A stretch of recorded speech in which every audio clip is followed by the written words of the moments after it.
But we're going to pivot a little bit and talk a little bit more about Alabama and the state of their program. Because as I mentioned at the beginning, Kalen DeBoer had some massive shoes to fill stepping in for Nick Saban. But by Tides fan standards, not the best year one. Here's some stats to back that up. A 16-year streak of winning 10 games was snapped.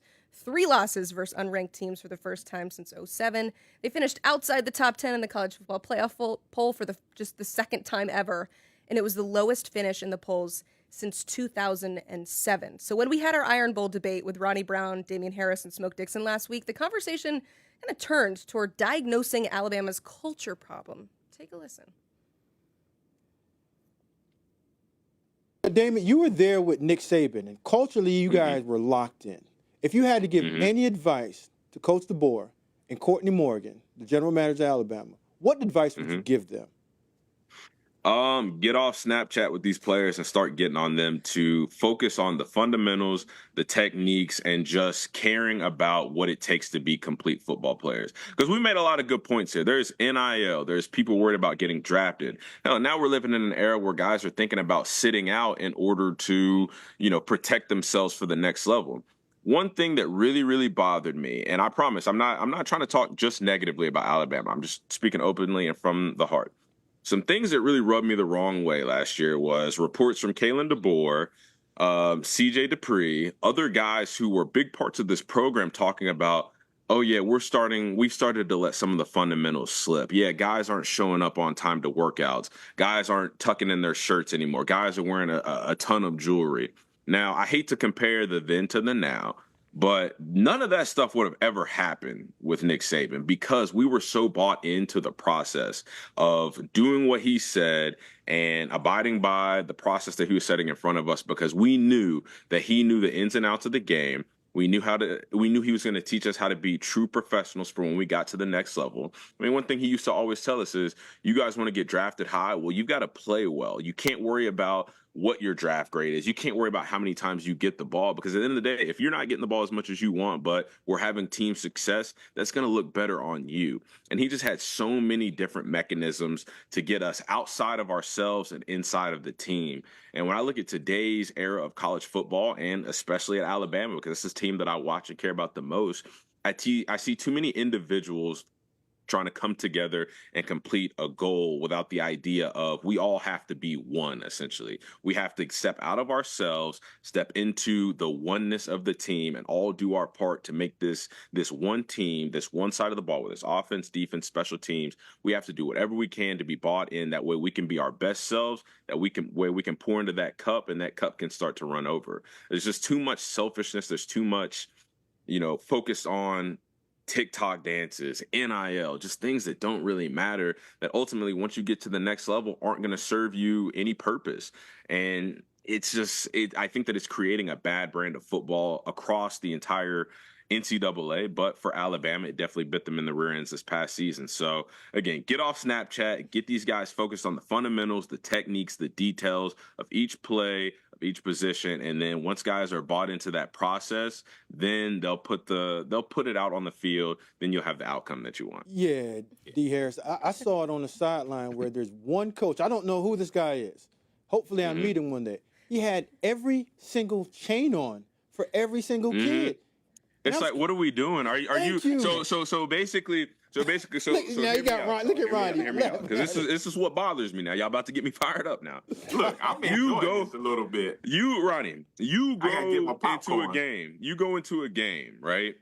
Where you got to face an opponent, we used to talk about locking the gates on our opponents, and we don't let them out until the clock strikes 0. Period. And for that 60 minutes, that's all we worried about is putting our foot on somebody's neck until they give up.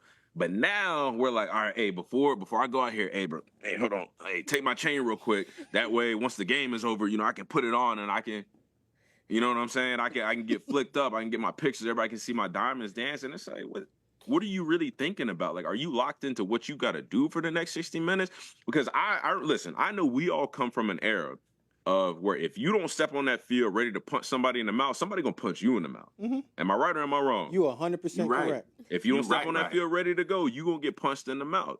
So nowadays, again, kids are just worrying about, okay, like I see so many guys with like as soon as the game is over, they're on their phones on the field, and I'm like, when was that even? I would have never even thought about bringing my phone on the field. If anything, I would have went to the locker room after the game was over, went and got it, and then went back on the field. You know what I mean? But it's too many things like that. I don't even want to beat a dead horse. You know, I said something about this during the season. Some people took offense to it. I really didn't care.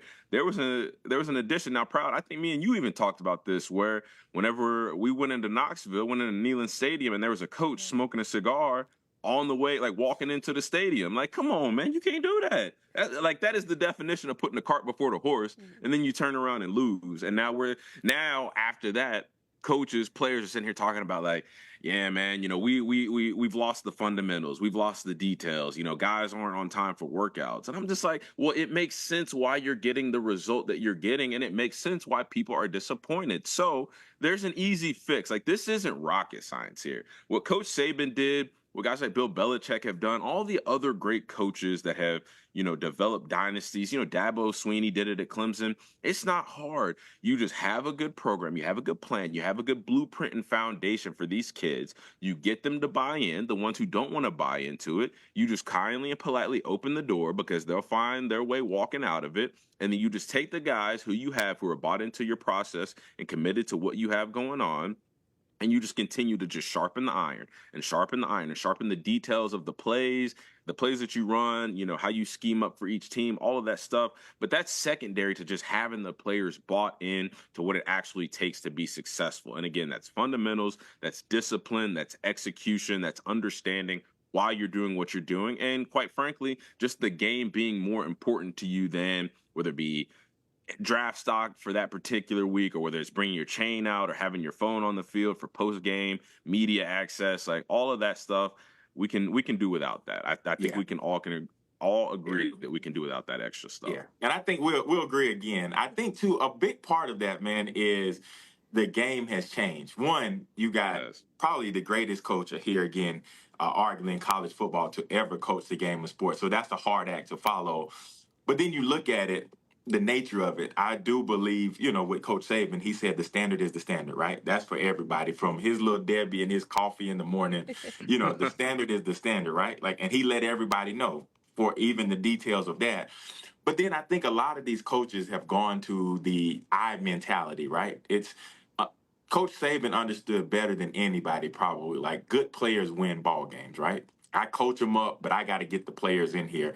I think he understood that. Whereas now you get some of these coaches, I believe, you know, attitude is a reflection of leadership. Some of these guys are getting hired to get fired. They're not trying to do their job well because they're being incentivized. If I don't do a good job, I sign this contract, I get fired, I get rewarded X of millions of dollars. And then I go back into the role that I was most comfortable, whether that's coordinator or position coach. And I think a lot of the players take that mindset. If you don't take it seriously, why should I, right? Like, if you don't have that standard, you don't have that accountability.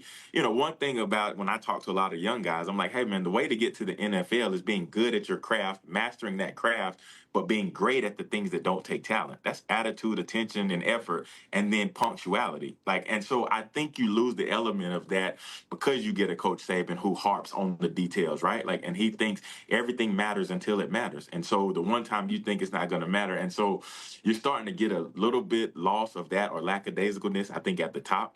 And it's reflecting on the young men because they don't know what they don't know, right? Coach Saban was going to let you know from the day that you walked into this door, this is what I expect. This is how we do things, and you can do it that way or you cannot, and you can be somewhere else. And so I think we have to emphasize that old school part of it a little bit into this new age, so that there's some type of balance there and understanding what that obligation to as a player. Like, you don't get drafted if you don't play, and the best ability is availability. And if you're not doing what you're supposed to do, you can't expect the rewards.